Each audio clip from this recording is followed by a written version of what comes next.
Bon début de semaine, Madame, Messieurs, bienvenue à cette nouvelle page informative sur les antennes de Kin Actu Télévision.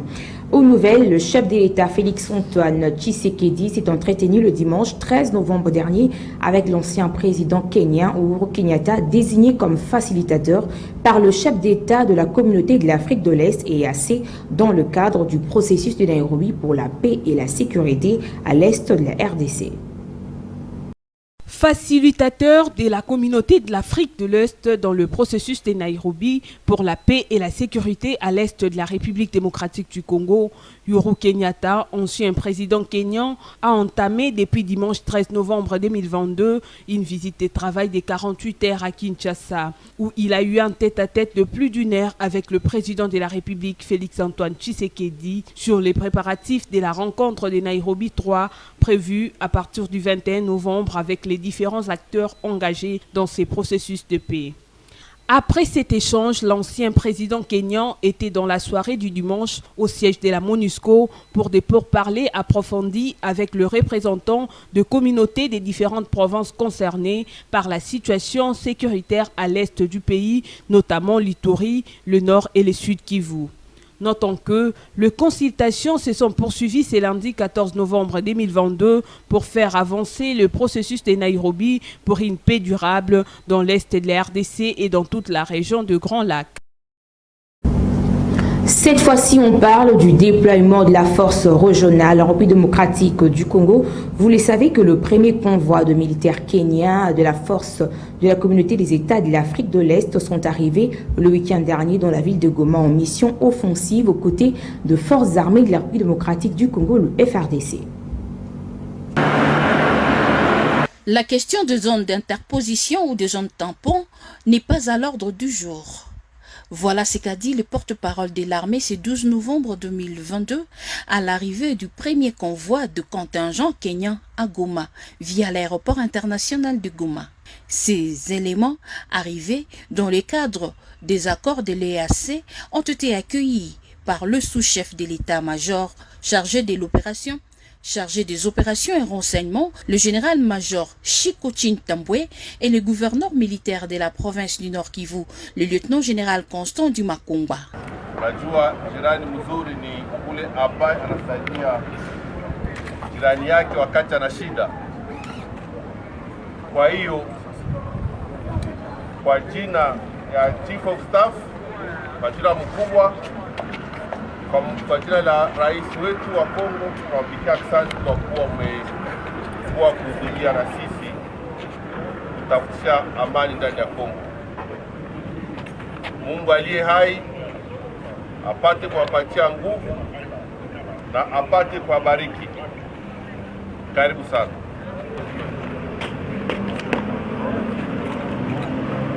Le porte-parole de l'armée au Nord Kivu et porte-parole du gouverneur militaire, le lieutenant-colonel Guillaume Djiki Kaiko, explique.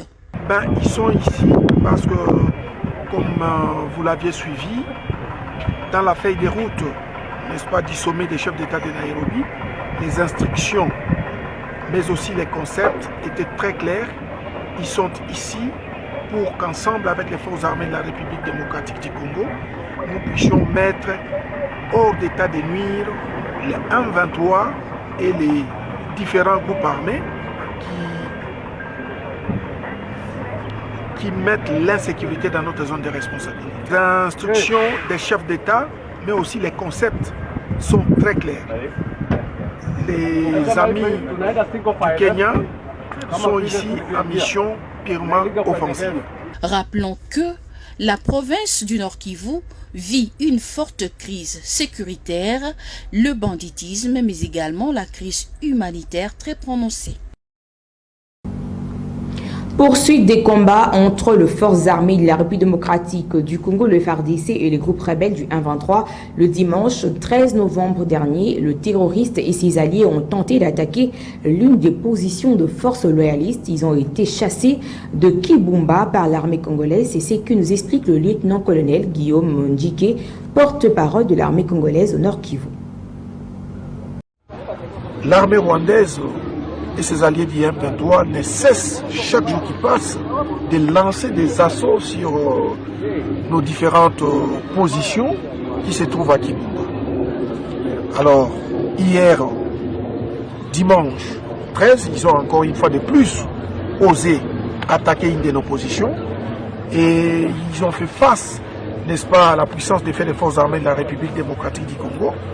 Surtout que le moral des militaires était boosté du fait de la présence du commandant second de la 3e zone de défense chargé des opérations, le général Kiamasa Mutupeke. Nous avons repoussé l'ennemi,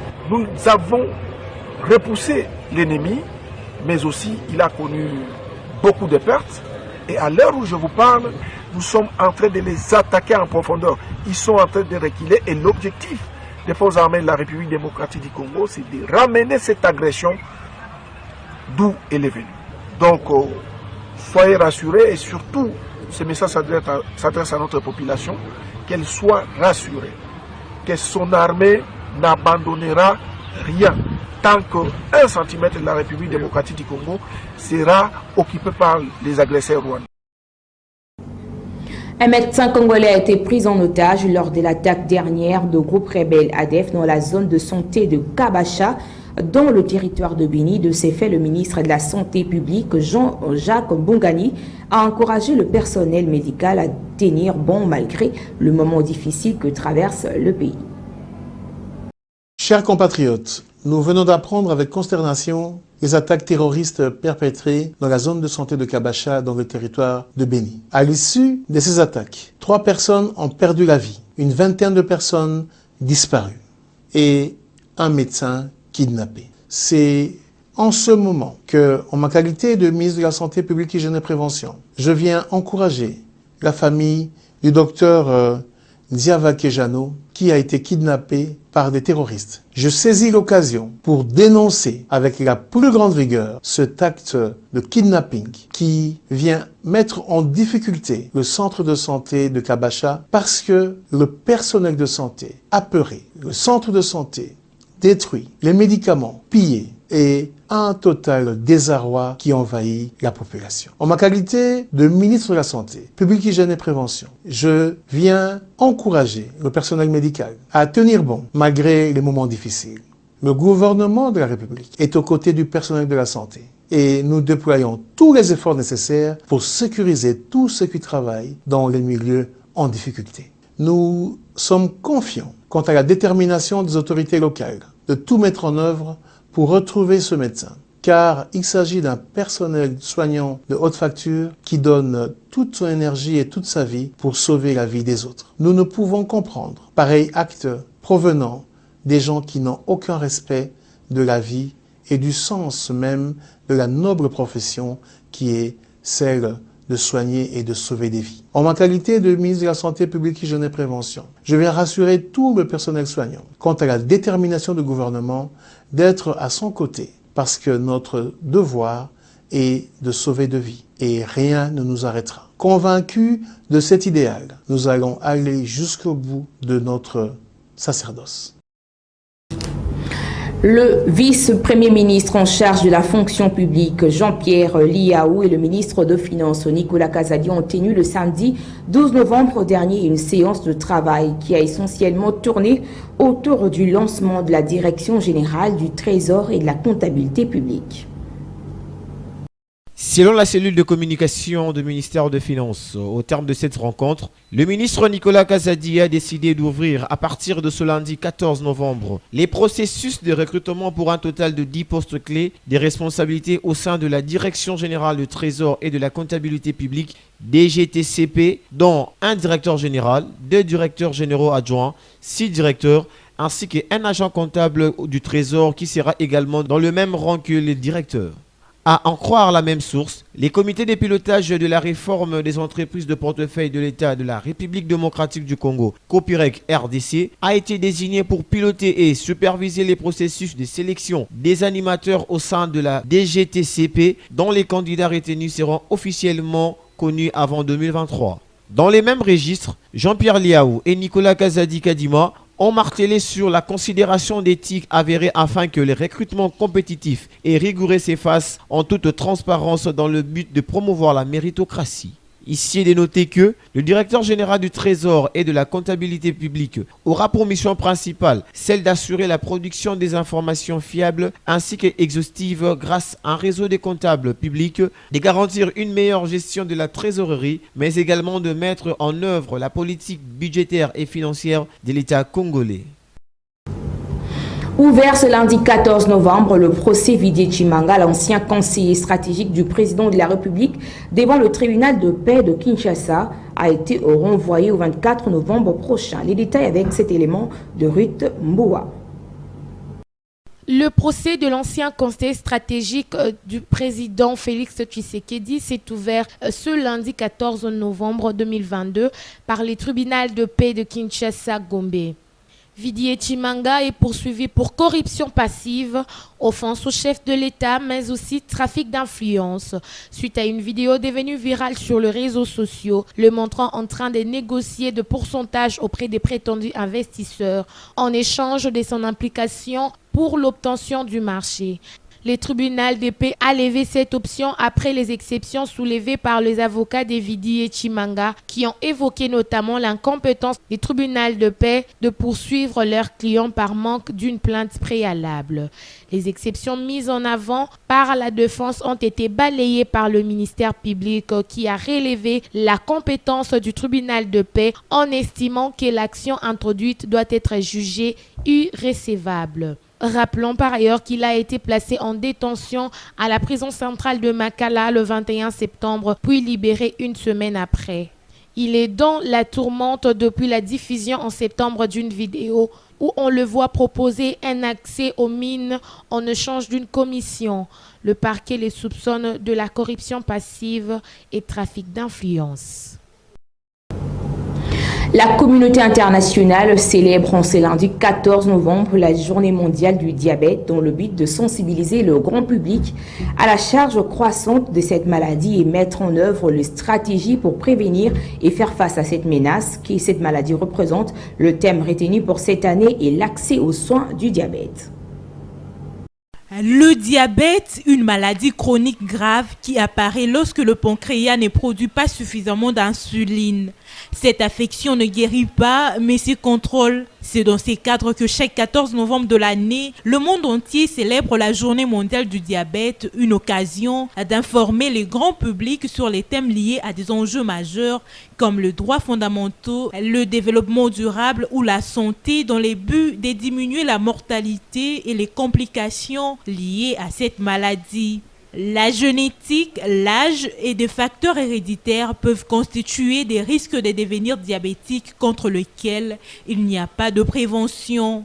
À cela, faudrait ajouter les facteurs de risques modifiables tels que les surpoids et l'obésité, le mode de vie sédentaire, la mauvaise alimentation, le tabagisme et l'usage nocif de l'alcool. Malheureusement, ces derniers sont en augmentation dans tout le pays de la région africaine de l'OMS. Le diabète peut entraîner plusieurs complications délibitantes pouvant aller d'une crise cardiaque ou d'un accident vasculaire cérébral à une insuffisance rénale ou à une amputation de membres inférieurs, voire à une déficience visuelle, à la cécité et à de lésions nerveuses. On en distingue principalement deux types, notamment les diabètes de type 1 dû à une absence de sécrétion d'insuline par le pancréas et qui touche environ 6% des diabétiques, et le diabète type 2 dû à une mauvaise utilisation de l'insuline par les cellules de l'organisme qui touche 92% des diabétiques. Par ailleurs, un régime alimentaire sain, l'activité physique, de médicaments, un dépistage régulier et les traitements des complications permettent de traiter le diabète et d'éviter ou de retarder les conséquences qu'il peut avoir. Unissons-nous et jouons notre partition pour éviter les souffrances inutiles et sauver de vies. Revenons sur le ballet diplomatique du samedi dernier à Kinshasa. Le président angolais Joao Lourenço a été reçu par son homologue congolais Félix Antoine Tshisekedi dans l'objectif d'obtenir la désescalade entre Kinshasa et Kigali. Dans la soirée, le chef de l'État a échangé également avec le président de la Guinée-Bissau. Reçu en sa qualité de médiateur désigné par l'Union africaine, appuyé par la CIRGL ainsi que les Nations Unies dans le cadre de la feuille de route de Luanda destinée à favoriser une désescalade à la suite de l'agression de la République démocratique du Congo par le Rwanda sous couvert du M23. Le président angolais Joao Lourenço a foulé les sols congolais le samedi dernier à 12 h.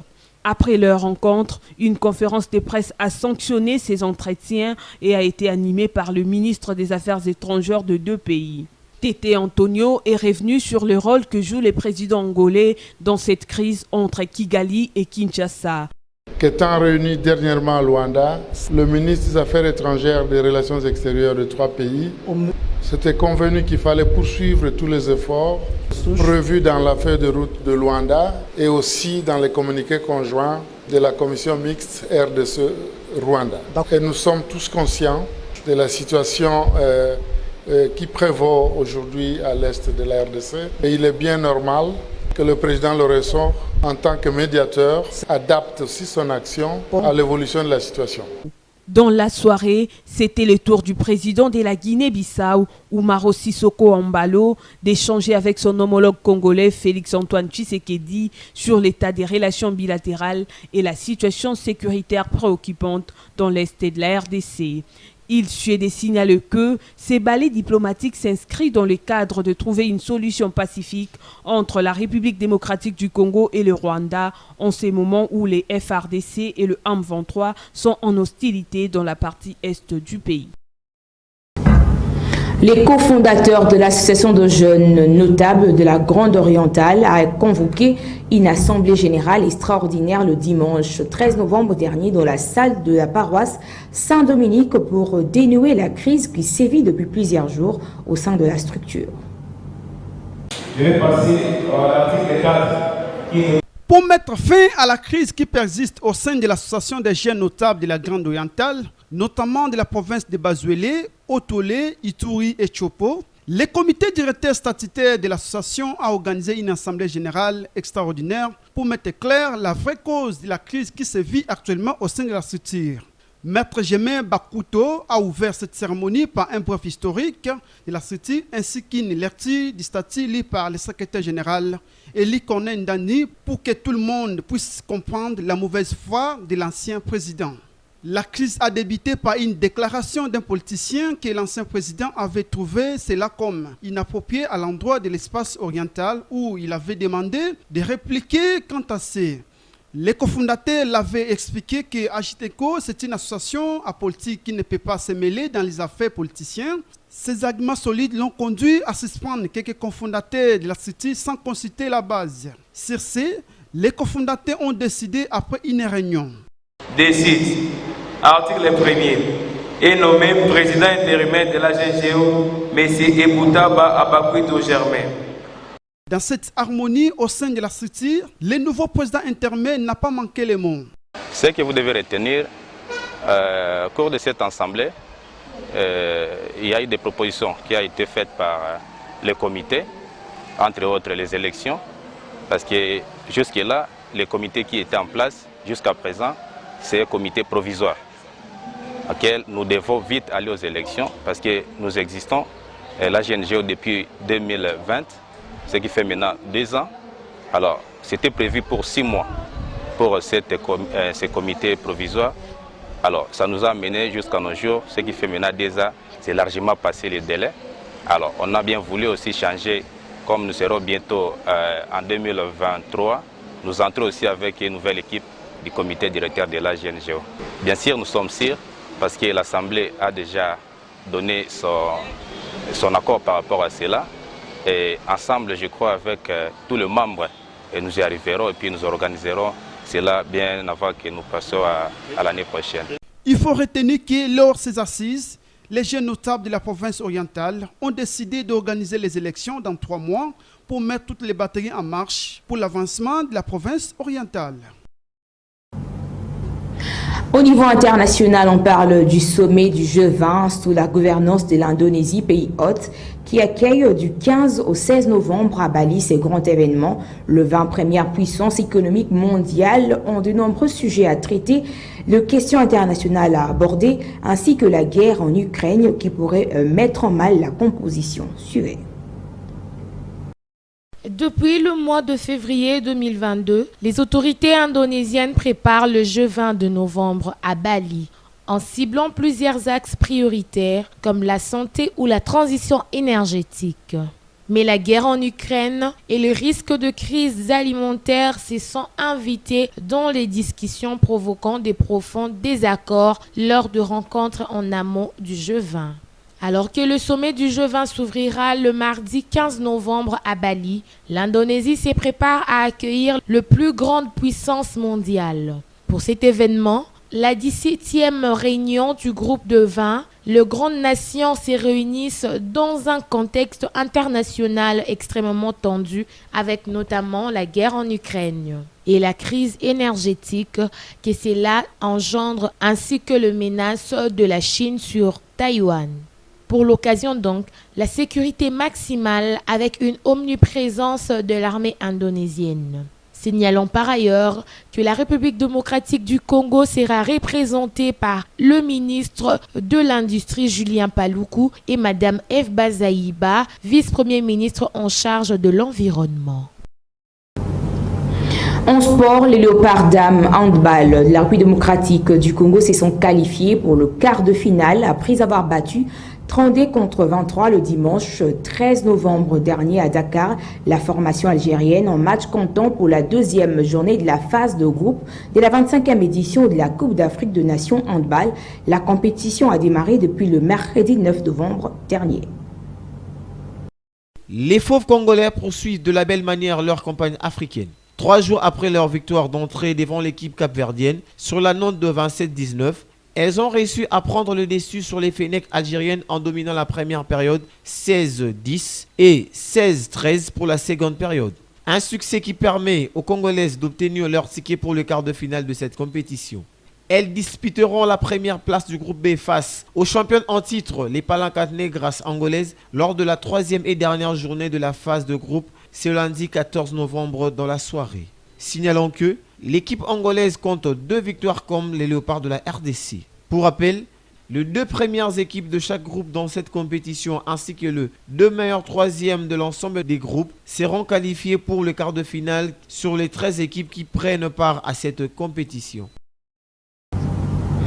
On parle de la Ligue nationale de football à Kinshasa. Les Daring Club Motema Pembe et l'ASV Club ont été tenus en échec par la formation sportive Céleste et la jeunesse sportive de Kinshasa. Et l'AS Kouya s'est incliné à domicile le même dimanche face à l'Étoile de Kivu sur la note d'un but à 2 et Albombashi, le Salasien de Don Bosco, ont pris l'avantage sur le Dauphin Noir sur un score étriqué. Espoir Kinanvidi pour le compte rendu.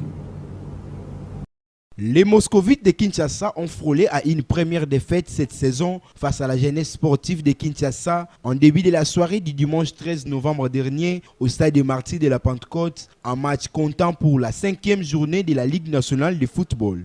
L'ASV Club avait encaissé tôt, soit à la 16e minute du coup d'envoi, sur une erreur défensive qui a profité à Ngaye Nyempinga pour pousser le ballon au fond du filet et donner l'avantage à la JSK de mener au score.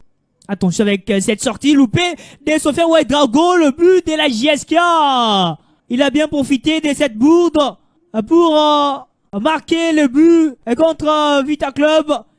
La réponse du poulain de Raoul Sungu interviendra à la seconde partie de la rencontre sur un coup franc tiré par les Togolais Marouf Tchakei à la 65e minute qui remet les compteurs à 0. Un but partout, c'est le score à la fin du temps réglementaire. Et dans la première explication sportive à Kinshasa, qui a opposé les Daring Club Motema Pembe au Football Club Céleste de Mbandaka, s'est terminé en beaux amis. Les Immaculés de la capitale étaient les premiers à trouver les chemins du filet à la 25e minute par Rachidi Moussinga et seront rejoints 4 minutes après sur un but d'égalisation de Bomola Migas. Ce score d'un but partout ne changera pas jusqu'au coup de sifflet final. Les Imaniens enregistrent leur deuxième nil cette saison et croiseront l'Asvel Club en derby le dimanche 20 novembre prochain au Stade des Martyrs. Et dans l'autre affiche du jour, la Sekouya s'est courbée devant Étoile de Kivu à domicile sur la note de débit contre 1. Par ailleurs, Don Bosco a eu raison sur Dauphin Noir à Lubumbashi, score final 1-0. Au stade Kachalabanjola à Mbujimayi, les Sa Majesté Sangabalende a cloué l'IS Panda sur un score sans réponse de 3-0. Dossier sur l'abus sexuel dans le secteur du sport congolais. Le président de la Fédération congolaise de football, Donatien Chimanga, était devant la presse le week-end dernier et appelle les victimes à dénoncer à la commission mise en place pour examiner le cas enregistré. Je crois que la semaine dernière, tous vous avez... Les échanges entre les numéros 1 de l'instance fêtière du football congolais et les responsables des championnats et clubs ont tourné sur le dossier des abus sexuels dans le secteur du sport, plus particulièrement dans le football. Devant les siens, Donatien Chimanga, président de la FECOFA, appelle les sociétaires à la dénonciation auprès de la commission mise en place pour statuer sur cette affaire. Et vous qui engagez les entraîneurs pour former ces enfants, alors vous devez faciliter la tâche à la commission qui sera installée d'ici là par la FIFA pour dénoncer les autres qui ne sont pas dénoncés dans le programme actuel. Parce qu'il y a 18, il y a les autres qui viennent d'arriver. On avait suspendu préventivement 6, il y a 12 qui viennent d'arriver également. L'on note que dans ce dossier de la pédocriminalité, quelques encadrés sportifs cités ont été suspendus par la FECOFA en attendant l'examen du dossier en cours. Madame, ici, ce journal comporte donc un invité, c'est le kabiliste permanent, membre du bureau politique du Parti du Peuple pour la Reconstruction et la Démocratie. Je cite M. Claude Machala, à qui je dis bonsoir et bienvenue. Bonsoir, maman. D'entrée de jeu, le pourparler entre le M23 et autres groupes armés et le gouvernement congolais sont prévus pour ce 21 novembre. Le gouvernement congolais a scellé déjà certaines portes. Est-ce que vous pensez qu'on peut attendre une issue par rapport à ces assises? Mais nous pensons que cela va même à l'encontre du dernier appel qu'a eu à faire le chef de l'État. On l'a vu souhaiter qu'il y ait tout le monde autour de lui, qu'il y ait cette unité qui de plus en plus se fait rare dans notre pays, qu'il y ait cette cohésion que lui et sa famille politique ont mis sous terre. Et curieusement, il y a des pourparlers. C'est vrai, c'est lui et son pouvoir qui gérerait le pays au quotidien. Ouais. Mais je pense qu'il lui fallu qu'il ne puisse pas y aller seul, avec sa famille politique et toute cette communauté internationale qui, en fait, au jour d'aujourd'hui, il a été constaté dans notre pays que la communauté internationale, c'est pratiquement la 5e colonne que la RDC a contre elle. Donc, qu'il y ait des pourparlers, on aimerait bien voir l'issue, si pas les issues de ces pourparlers, mais je pense que cela va mettre à mal quand même l'appel que le chef de l'État avait fait à tous les patriotes congolais. Alors, les dispositions que l'Assemblée nationale a prises par rapport à l'intégration le verrouillage par rapport à l'intégration de groupes armés dans l'armée congolaise, qu'est-ce que vous en pensez? Et je pense que dire que ce n'est que dans l'armée, dans les services de renseignement ou autres services essentiels. La loi Tiani est même en train d'être... S'il vous plaît, oui. C'est ce que je suis en train de dire. Dire que ce n'est que dans l'armée ou dans les services, je pense que ce n'est pas dire toute la vérité ou c'est dire toute la vérité. Vous vous souviendrez qu'il y a peu, on avait vu, par exemple, le président de l'Assemblée nationale une fois brandir une farde, soit disant qu'elle contenait les noms de certains de ses collègues qui étaient de mèche avec certains groupes armés, dont les M23 à l'est du pays. Et je pense que verrouiller au niveau des services et de l'armée, c'est bien. Et les autres services alors? Et les autres services, puisque là, je vous donne un exemple patent. Oui. On a vu Bossou, un jour soulevé à une femme. Et on a suivi une fois, par exemple, M. Bertrand Bissimois, prétendre que c'est lui. Dans l'M23, il n'y a pas que la branche armée, il y a la branche politique. Et que cette branche politique, ce jour-là, soutenait non seulement le chef de l'État, mais déclarait être membre de l'Union sacrée. Donc c'est pour vous dire qu'il y a à boire et à manger. Et nous avions souhaité voir le chef de l'État effectivement s'engager dans la réhabilitation de l'unité nationale et de la cohésion nationale pour qu'on arrive à se dire ouvertement et facilement tout pour que dorénavant on puisse partir du bon pied. C'est ça. Avez-vous répondu à l'appel du chef de l'État? Je pense que les 18 ans de Joseph Kabila Kabange, c'était la politique de la main tendue. Et plus d'une fois, on l'a suivi dire et répéter que ce n'est qu'ensemble. Et vous vous souviendrez avec moi que la veille de la remise et reprise avec son successeur, Joseph Kabila avait fait un discours dans lequel il recommandait à tout Congolais de soutenir celui qui allait lui succéder. Oui. Et que celui-là avait besoin de ce soutien pour que tous ensemble on puisse voir ce Congo se retrouver à l'horizon 2030 parmi les États émergents. Donc nous vivons sous l'arbre de la palabre, nous vivons autour de la table, sauf qu'on ne peut pas se pointer autour de la table ou sous cet arbre de la palabre n'importe comment, il y a des préalables. Vous savez que jusqu'il y a peu, c'est quelqu'un d'autre, par exemple, qui a eu à corriger les devoirs des enfants de Dimi Kitenge, puisque Dimi Kitenge, par exemple, n'est pas chez lui. L'autre, mon ami Barnabé, c'est de la prison qu'il continue à faire le deuil de son fils. Ou encore le pasteur de Kolwezi, qui lui a du mal même à continuer ses soins, plus que diabétique, à la prison centrale de Makala. Donc je pense qu'il y a des préalables. Kabila et ses hommes opposants républicains, c'est toujours la main tendue. Nous passons nuit sous l'arbre de la palabre, mais pour nous y rejoindre, il y a des préalables. Et je crois que l'initiative demeure dans le camp du pouvoir, c'est-à-dire dans le camp du chef de l'État. Alors, quand même, le PPRD a été au pouvoir pendant 18 ans et vous avez de l'expérience en matière de gérance de guerre à l'Est de la République démocratique du Congo. Avez-vous une solution à préconiser? Je pense que ce n'est pas sur un plateau de télévision qu'on pourrait parler. Peut-être c'est par là que le chef de l'État vous entendra. Des choses aussi stratégiques et aussi délicates. Je crois qu'un homme d'État, le chef de l'État, c'est ce qui est à faire.